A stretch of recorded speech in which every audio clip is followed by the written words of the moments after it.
Bienvenidos a En el Radar, esta propuesta que tiene que ver con el clima, el pronóstico del tiempo, el cambio climático, las novedades tecnológicas satelitales también y, por supuesto, todo lo que tiene que ver con la parte estratégica del clima para el productor agropecuario. Nos vamos a ir al Mar del Norte, en el Mar del Norte, allí el Parque Eólico Marino, porque se están cultivando algas. Las algas son importantes porque brindan oxígeno, también colaboran con la fotosíntesis y también realizan un aporte importante para el medio ambiente. Vamos al informe de Euronews. A 18 kilómetros de la costa holandesa, el Parque Eólico Marino Hollandse Kust Zuid suministra energía a más de 1,5 millones de hogares. Es el mayor del mundo construido sin subvenciones públicas, una clara señal de que la energía eólica puede valerse por sí misma. Pero este barco de periodistas no solo está aquí para ver turbinas. En las aguas que los separan, un nuevo tipo de cultivo está listo para la cosecha. Europe's offshore wind parks are growing fast, so why leave all the space between the turbines empty? Some believe it could be used to grow seaweed, a low-maintenance crop with high potential. Making it work economically is still a challenge, but this farm here in the Dutch North Sea is one of the first to test that idea at commercial scale. Esta es la Granja 1 del Mar del Norte. 5 hectáreas de algas cultivadas en redes flotantes. Las granjas cercanas a la costa son cada vez más comunes, pero hacerlo tan lejos en el mar es algo nuevo. 2, 1, seaweed!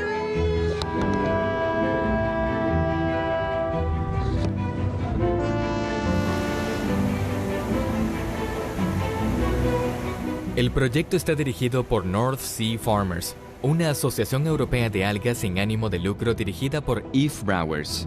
This is much more challenging technically because the sea is rougher, it's usually deeper, so you need more material for your farm, makes it more expensive. Further away, so nearshore is much easier.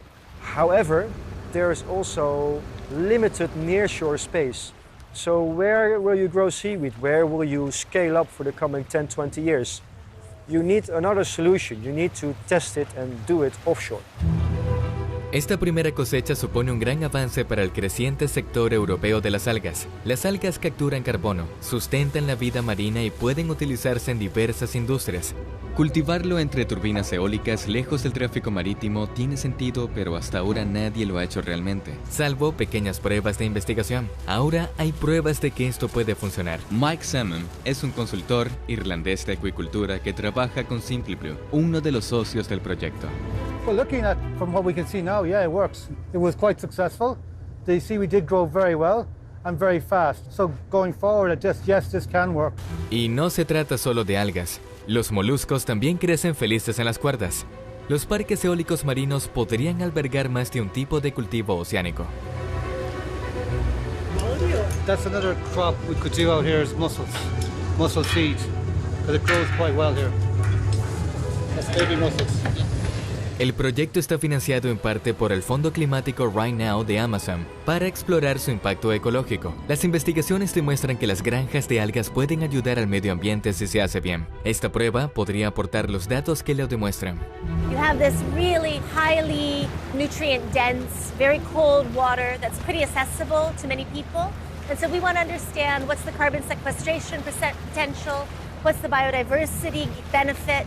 You know, how can this area in between the wind farms really benefit people with the biomaterial?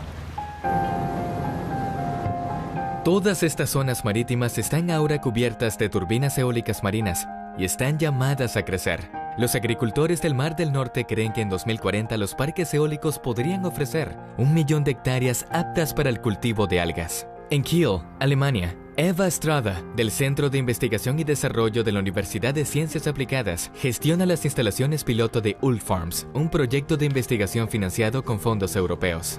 We need more data. The insurance companies, for example, they need a better basis. How to insure an offshore seaweed aquaculture? Do we grow enough seaweed to become it really a business case? How can we do the monitoring? We need remote monitoring options. We have to adapt the design, we have to adapt the mooring. Ahí es donde entran en juego los alumnos. Mientras que algunos experimentos de Ulf Farms se realizan en alta mar, otros tienen lugar cerca de la costa, donde es más fácil llegar. En este embarcadero de la bahía de Kiel, a pocos metros de la escuela, alumnos y científicos han instalado marcos de prueba con semillas de algas. Cada semana los alumnos la arrancan para comprobar cómo crecen las algas y envían los resultados a los investigadores.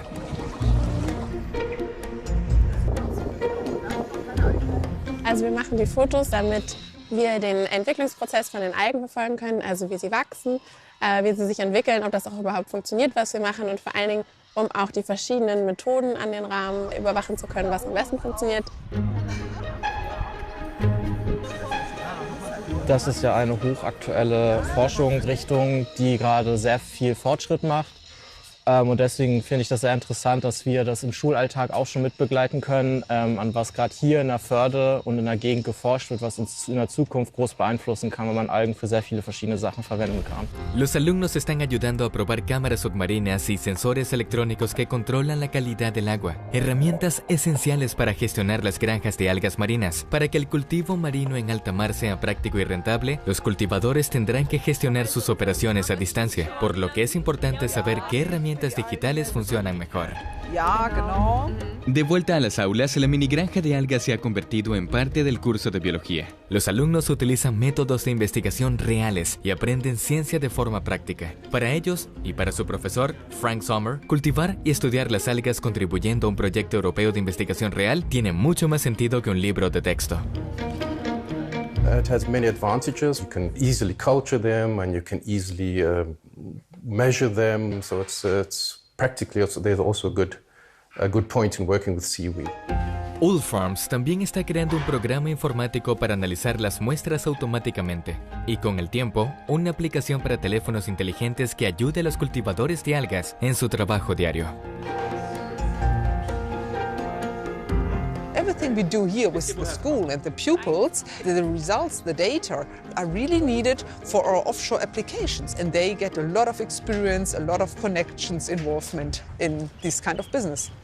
Aunque el sector europeo de las algas marinas está creciendo, la mayoría de la gente aún sabe poco sobre él. Según una reciente encuesta del Eurobarómetro, muchos siguen considerando las algas exóticas y ligadas sobre todo a la cocina asiática. Por eso los investigadores trabajan ahora para concienciar a la población. En Sea Level, un espacio de exposición gratuito en Kiel, los visitantes pueden descubrir cómo cultivar algas y crustáceos en parques eólicos y convertirlos en productos ecológicos como alternativas al cuero o complementos alimenticios. Algunos de estos productos ya existen, pero suelen utilizar algas silvestres. Las granjas marinas podrían ofrecer una fuente más sostenible y fiable. You can replace plastic packaging. You can have plant-based proteins. You can replace fertilizer. You can replace pesticides. That's all the products that are already being made from seaweed today, but not yet from cultivated seaweed in Europe. And that's what we want to change. Las granjas marinas podrían alimentar nuestra economía e impulsar nuestro futuro, desde energía limpia hasta alimentos ricos en nutrientes y materiales sostenibles. Los mares europeos encierran un enorme potencial si intentamos mantenerlos sanos.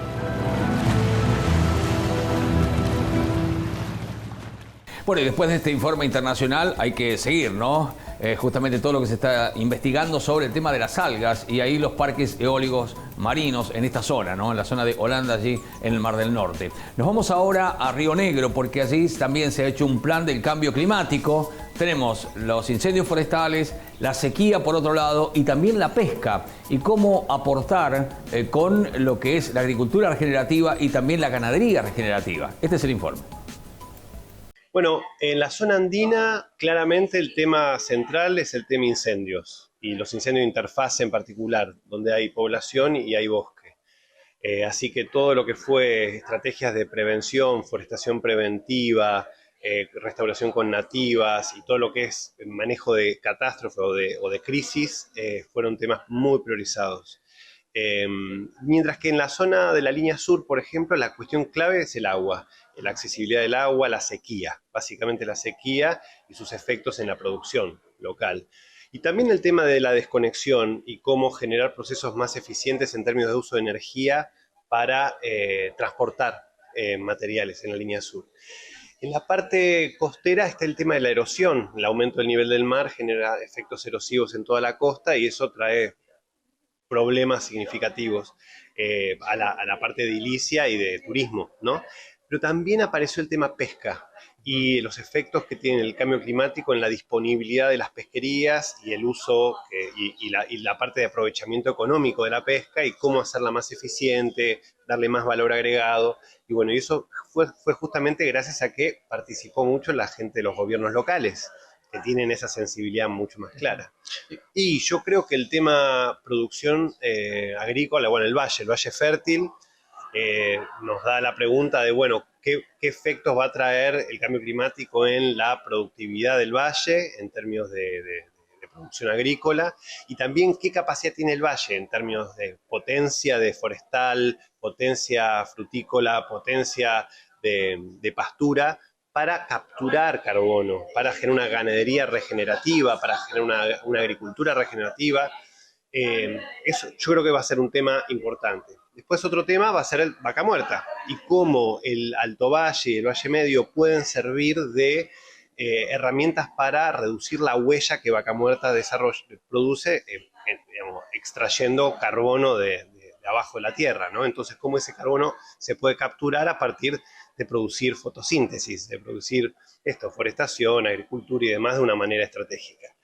La expectativa es que este plan sea que representa a la provincia de Río Negro. Río Negro es muy diverso en cuanto a actividad económica, en cuanto a ecosistemas, en cuanto a la parte social, con lo cual nosotros queremos incluir toda esa diversidad en el plan y que sea un plan real. Más de 180 participantes, más de 60 instituciones, entre la academia, representantes a nivel provincial, a nivel local, organizaciones sociales, comunidades originarias, o sea, la verdad que muy diverso. Después de este taller, tenemos que toda la información que se recabó en los 4 talleres, la analizamos, la sistematizamos y después se reformula el plan. Además de esto, nosotros también tenemos que hacer el inventario de gases de efecto invernadero actualizado, porque el último fue del 2021, y con esto se termina de formar el Gabinete de Cambio Climático, que es presidido por el gobernador. Y sí, este año lo tenemos que terminar, el plan, porque también eso nos va a permitir presentarlo a la Subsecretaría de Ambiente de Nación y también adquirir financiamiento a nivel nacional e internacional para implementar las medidas de adaptación y de mitigación. Yo siempre digo que ambiente es una cuestión transversal. Todos los organismos de la provincia tocan ambiente, entonces creo que involucrarlos en este plan es enriquecedor y además como también responsables de aplicación de esas medidas de adaptación y de mitigación. Bueno, y es impresionante también cómo se trabaja en el campo, también en las provincias, ¿no? Sobre todo este tema de la sustentabilidad, del medio ambiente y también de la huella de carbono. Por eso hay que subrayar esto, ¿no? Y lo hacemos siempre aquí en el radar por el tema climático y cómo influye todo esto en los cultivos. A propósito de esto, nos vamos ahora a las claves climáticas de la semana y José Javier Merlo. Adelante. Hola, ¿qué tal? Bueno, tras una semana con temperaturas realmente primaverales o más que primaverales en algunos sectores de la región central del país, también el norte, el litoral, bueno, otro sistema de mal tiempo nos espera este fin de semana. Un centro de baja presión que se va a ir formando sobre la provincia de Córdoba, se va a ir trasladando a Santa Fe, después al resto del litoral.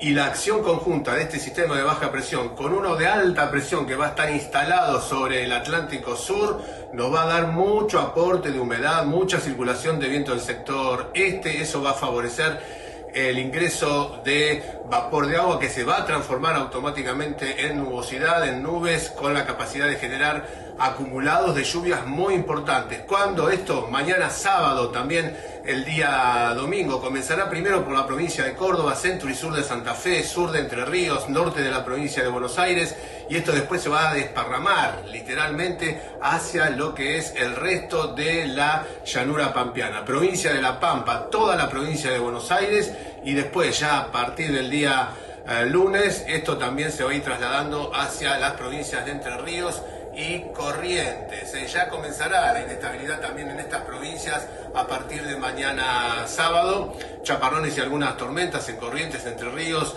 centro y norte de Santa Fe, y después todo esto también se va a ir trasladando hacia el sur. Así que nos espera un sábado y domingo con mucha inestabilidad en gran parte del territorio argentino, y en este caso tenemos que hablar del núcleo agropecuario y también de gran parte de la llanura pampeana. El lunes, en tanto, todavía las lluvias quedarán recluidas sobre lo que es el este de Entre Ríos, también el este de la provincia de Buenos Aires, con bastante viento, bastante componente de viento del sector este y noreste en toda la costa atlántica bonaerense, y ya a partir de la segunda mitad del día martes las condiciones definitivamente van a mejorar y vamos a tener ya estabilidad con buen tiempo a partir del día martes por la tarde, todo el día miércoles, todo el día jueves con buenas condiciones. Esa ventana entonces al buen tiempo para la semana que viene. Digo ventana porque el día jueves por la noche o viernes por la madrugada tendríamos otra vez el pasaje de un sistema frontal, lo cual generaría aumento de nubosidad y algunas precipitaciones que no van a ser importantes, van a ser débiles y aisladas, pero bueno, la posibilidad está otra vez para esa parte de la semana que viene, reitero, jueves a la noche o día viernes. En tanto, sobre las provincias de Cuyo habría nieve en la alta cordillera y también en algunas zonas precordilleranas de La Rioja, San Juan y Mendoza, esto para el día sábado y parte del día domingo. Y luego también estamos expuestos a la posibilidad de algunas nevadas en lo que es Santa Cruz, Chubut, eso para el día lunes y martes de la semana que viene. Precipitaciones entonces en forma de nieve y de lluvia para lo que es el centro y sur patagónico. Bueno, y con este informe que tiene que ver con las perspectivas climáticas, las claves climáticas de la semana, hacemos la pausa aquí en el radar.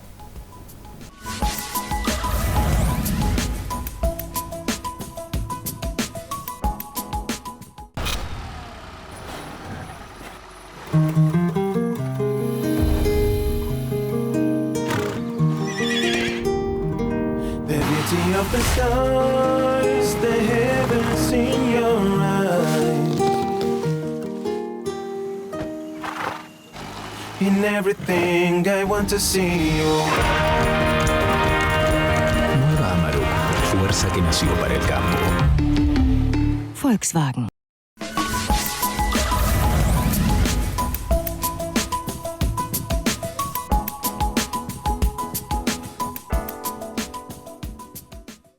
Bueno, y continuamos aquí en el radar, por supuesto, después de haber visto y escuchado las claves del clima para esta semana, y es fundamental entonces estratégicamente para el productor. Nos vamos ahora a la charla que manteníamos con Alejandro Vera, que es de la red de monitoreo de la chicharrita, y cómo incide el frío, por supuesto, los distintos climas, ¿no?, en la dinámica justamente de la misma. Adelante. La Red Nacional acabamos de cumplir exactamente un año, hemos empezado finales de julio, primeros días de agosto, y justo acabamos de publicar lo que es el informe número 24. Se está realizando informe en formas quincenales, generalmente en 450 puntos, donde estamos distribuidos en 5 zonas agroecológicas, 100 puntos de localidad en el NOA, 100 puntos de localidad en el NEA, 100 puntos en lo que es el centro norte, 100 puntos centro sur y 50 puntos en litoral. Las instituciones que la conforman son APRESIP, APSE, INTA, CREA, todo nucleado por Maizar, y el Obispo Colombre, la Estación Experimental Obispo Colombre, que cumplimos el rol de coordinador general. Procesamos, abrimos la ventana de lo que es el cambio de trampa, que generalmente son 3 días, posteriormente se procesan los datos y tenemos una reunión técnica donde están todos los especialistas de las distintas instituciones, donde unificamos criterios, donde se confecciona el informe que le llega finalmente al técnico o productor cada 15 días. Esa es un poco la dinámica del trabajo de la red nacional.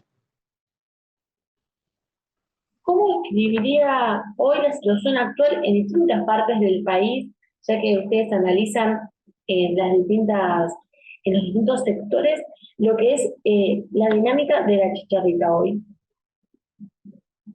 Creo que uno de los aprendizajes más importantes que nos dejó la Red Nacional de Dálvulus Mayer en Argentina es entender que un poco lo visualizábamos cuando lo empezamos a confeccionar, lo que iba a ser el proyecto por las distintas zonas agroecológicas. Y la primera conclusión es que el primer año vemos que se comporta tal cual como lo decís vos, en forma muy diferencial. Vemos que la zona endémica, que históricamente fue el NOA y el NEA, siempre le queda un remanente de chicharrita, muy distinto a lo que sucede con la zona núcleo, la zona centro o el litoral hoy, de las cuales siempre tiene un proceso de retracción. Llega la chicharrita estivalmente, o sea, en el verano, vemos que aumenta su incidencia poblacional en lo que es entre otoño e invierno. Sin embargo, después las heladas cumplen un rol muy importante en la modulación de esa dinámica poblacional. Entonces hoy podemos decir que verdaderamente las 5 zonas se comportan de maneras muy diferenciales. Ya nos estuviste comentando un poco cómo es el papel del clima y las temperaturas, pero ¿cómo es en sí la dinámica de la plaga? Es muy importante en lo que es la estación otoño-invierno, dentro de lo que es Dalbulus maidi, hay 2 fenómenos climáticos muy importantes. Una son las heladas, que si ustedes prestan atención, no tuvimos la helada de duración y de intensidad como en la campaña pasada, que por lo menos en la zona endémica del NOA y NEA se habían registrado más de 17 heladas. Mucho más en todo lo que fue zona núcleo, zona centro. Sin embargo, también un componente muy importante que modula su dinámica en forma temporal y espacial son las amplitudes térmicas. Y este fenómeno ocurre porque Dalbulus maidi, o sea, la chicharrita del maíz, no sufre diapausa. No es un insecto diapausante que cuando las condiciones son adversas entra en letargo, sino que ella entra en una dormancia que muchas veces sucede mucho en el NOA y el NEA, de las cuales durante el día o a la siesta hace temperatura cercana a 25 grados, sin embargo a la noche baja súbitamente la temperatura por menos de 10 grados. Bueno, esos cambios, esas amplitudes térmicas golpean directamente la longevidad. Ese es un poco el fenómeno que estuvimos observando en la zona endémica. Vemos que entre el informe 23 y 24 seguía quedando un remanente de chicharrita. Sin embargo, en estos últimos 15 días, finales de julio, primera semana de agosto, vemos que esas amplitudes térmicas hicieron bajar drásticamente en muchas localidades. Y lo vemos representado un poco en muchas localidades de Salta o de Tucumán, que tenía una carga arriba de 1.500, 1.800 chicharritas y que hoy se encuentran por debajo de 50. Bueno, ese fenómeno, más allá de las heladas de junio, de finales de junio, empieza a jugar un papel muy importante en lo que son las amplitudes térmicas. ¿Cómo compararía usted lo que son las campañas tanto 2023 y 2024 con la próxima? Los datos que reflejan de lo que viene. Creo que cuando hacemos la analogía de lo que fueron las 3 campañas, tuvimos una campaña 2023 que fue muy atípica, un invierno muy benigno, donde la zona endémica de Dalbulus maidi solamente se registró una helada y de poca intensidad y duración, mientras que lo que fue la campaña pasada tuvimos en la zona endémica alrededor de 17, de mucha intensidad y duración, por ejemplo, de menos 6 grados al menos 6 horas, que es el umbral térmico para controlar los adultos de Dalbulus maidi. Un poco charlábamos ayer con técnicos de la zona centro de Córdoba y hablábamos que generalmente esa zona tiene un promedio de 50 heladas. Sin embargo, el año previo a la epifitia solamente se registraron 20, o sea, la mitad. Hoy, ¿qué es lo que vemos esta campaña? Es diferente tanto al invierno benigno 2023 y al invierno fuerte que tuvimos 2024. Sin embargo, no llega a ser preepifitia. Por ejemplo, en Córdoba estábamos registrando un poco las heladas y más o menos llegan un poco más de 35. O sea, está duplicando lo que fue el año de la epifitia. Entonces, no será un año como el 2024, el pasado, pero tampoco es un año benigno, un invierno, donde vayamos a tener una supervivencia y un alto remanente de Dalbulus maidi. Entonces, creo que eso es muy importante contextualizarlo, más sobre todo la zona núcleo, centro y litoral, que comienzan a hacer siembras tempranas. La zona nuestra del NOA, nuestra siembra generalmente se ocurre a finales de diciembre, primeros días de enero. Sin embargo, ahora la zona maicera por excelencia está comenzando a sembrar, sobre todo que hay perfil de humedad en el suelo y que las precipitaciones ayudaron. No es el invierno donde prácticamente había un cero absoluto en todos lados. Sin embargo, también vemos que la incidencia es muy baja. Entonces eso también es muy prometedor. ¿Por qué?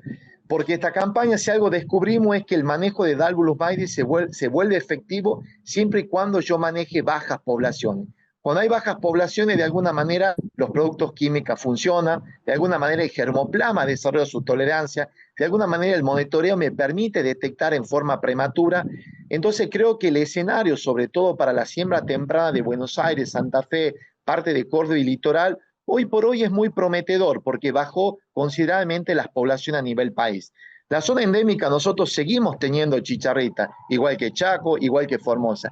Sin embargo, a nosotros todavía nos falta mucho tiempo para sembrar.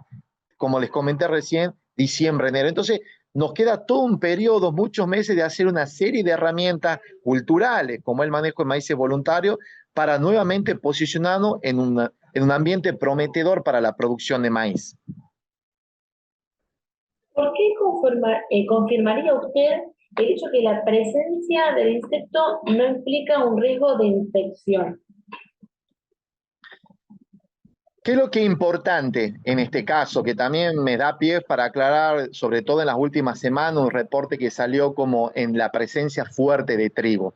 Es importante entender que Dalbulus maivi solamente se alimenta y se reproduce de maíz. Y este es un concepto clave, porque es una de las herramientas, su monofagia, que solamente se alimenta y sea maíz, es de alguna manera para desarrollar una estrategia. Cuando lo encontramos en el cultivo de servicio, en el cultivo invernal, como puede ser avena, trigo, centeno, meramente es un reservorio. ¿Qué quiere decir? Que no se está alimentando ni se está reproduciendo. Solamente lo está utilizando para poder pasar la época desfavorable que es de bajas temperaturas. La única manera que Dalbulus maivi comience a aumentar su población es que ellos encuentren maíces, comiencen a alimentarse y comiencen a reproducirse. Lo que decís vos es muy cierto. Porque Dalbulus maivi, más allá de si una plaga es un vector de enfermedad, porque en realidad la potencialidad y la peligrosidad no da su alimentación, sino que porte alguno de los molicutios o virus. Sin embargo, algo que es muy interesante, que lo empezamos a ver con la doctora Catalano en la UNOVA, en Pergamino, donde nosotros canalizamos de la red nacional todo nuestro análisis moleculares para Espiroplasma, vemos que empieza a bajar lo que es esa concentración. Si ustedes comparan el año de la epifitia, más o menos nosotros entre abril y mayo, en la zona de fuerte incidencia, tenemos más del 95% de infección. Hoy la infección está en menos, en algunos lugares es 0, en otros lugares menos del 10%. Por ejemplo, en Marcos Juárez se registró en junio un 6% de infectividad. En la zona endémica, por ejemplo, en el este de Tucumán, es menos del 20%. Entonces, eso también son noticias muy buenas. Porque no es solamente que hay menos chicharritas, sino que las chicharritas que están quedando tampoco están enfermas. Entonces me permite poder idear y hacer toda una estrategia de manejo. ¿Por qué? Porque ustedes puedan dimensionar. No es lo mismo que yo tenga mucha presión de chicharrita y que tenga un 90% de esa chicharrita enferma, aunque yo prácticamente tenga menos de un 10%. Entonces es muy importante esa información, no solamente cuantificar temporalmente y espacialmente la cantidad de chicharritas que tengo, sino también entender cómo es su dinámica de infectividad. Por lo que estamos viendo y comparando los análisis de todos los informes de la red, tuvimos en enero donde, por ejemplo, en la zona litoral o en la zona del NEA, teníamos infectividad de arriba del 50%. Nunca llegaron a ser como en el año de la epifitia, pero eran altas en ese momento. No más que llegaron tarde, llegaron ya cuando el maíz se encontraba en reproductivo y donde el maíz no podía expresar síntomas, era asintomático. Sin embargo, vemos que lo que empezamos a evaluar a partir de abril, mayo, ese 50% empieza a descender. Y eso es prometedor, porque significa que las chicharritas que van quedando no son las enfermas, sino que van quedando las chicharritas que no han llegado a contagiarse. Entonces eso también es muy importante tener ese dato, sobre todo el productor que va a hacer una siembra ahora temprano. Y llegamos de esta manera al final de En el Radar, esta propuesta que tiene que ver con el clima, con el cambio climático y por supuesto todas las novedades meteorológicas. Hasta la próxima.